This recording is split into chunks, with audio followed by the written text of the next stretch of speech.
现在就可以跟观众一起来欣赏。我想说，我先得知一下。你还先知道？是啊是啊。先知道的话，你就待会笑得不自然。哦，你也要入戏啊！喂，你讲我听不懂，我笑不出来，怎么办？也要入笑才行。哦，好吧，那我就洗耳恭听吧。这上回你记不记得说了一个这个小孩做打油诗的？哦。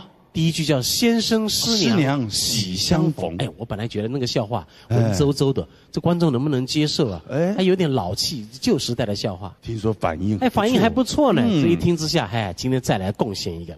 在说以前呢，还都要文绉绉的，观众都要进入情况。是。你觉得今天说一个文绉绉笑话可以吗？啊，这个公子请便。哎呦，不错啊，愿闻其详，愿闻其详啊！各位观众就一起洗耳恭听了，费公请啊！来，是这样子啊！现在都讲歌神呐，那以前在古时候的时候叫诗神就不得了，作诗的诗神啊，那不得了。后来有个人啊，自称叫诗仙呐，哇塞，那不得了！很多作诗的人都觉得奇怪，是，大家很多这个诗神们都想说，听说有仙出现，哎呀，我们去请教他，拜访一下啊，是，登门到他家来，也不错，就是一个小桥流水人家，敢问诗仙在吗？就是我的，我们都是诗神，本人就是。今天想来讨教，哎呀，好，你们真是有眼光，来跟我讨教诗的话，那你们真是找对人啊！好大的口气，但是大家想，算了，给他一点面子。既然称仙，一定有他的原因这个请教您一下。正巧你们来了，我的诗太多，大家都争相要夺，这个都需要跟我要诗。是。那今天正好早晨我诗兴大发，写了一首诗，看你们能不能懂。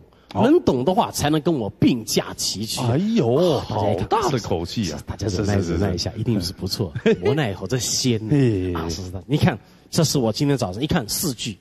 第一句，窗前有绿竹，什么意思啊？就是这4句嘛。第二句呢，圆竹抵我心，敌还是笛子的笛，敌我的我，心里的心啊。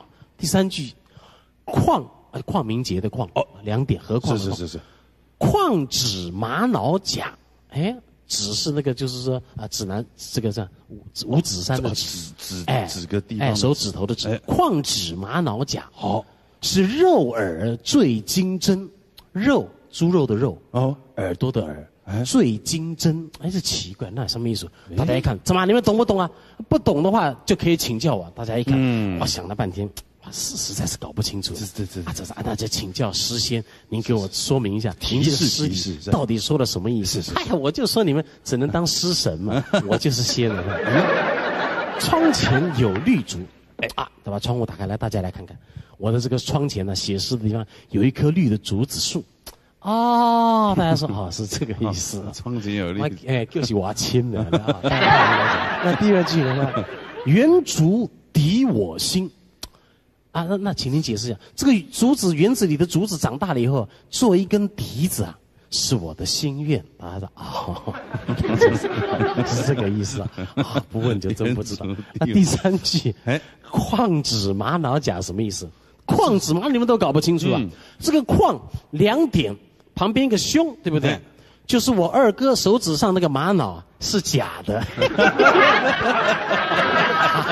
还分开来的。那第4句呢？肉耳坠金针呢？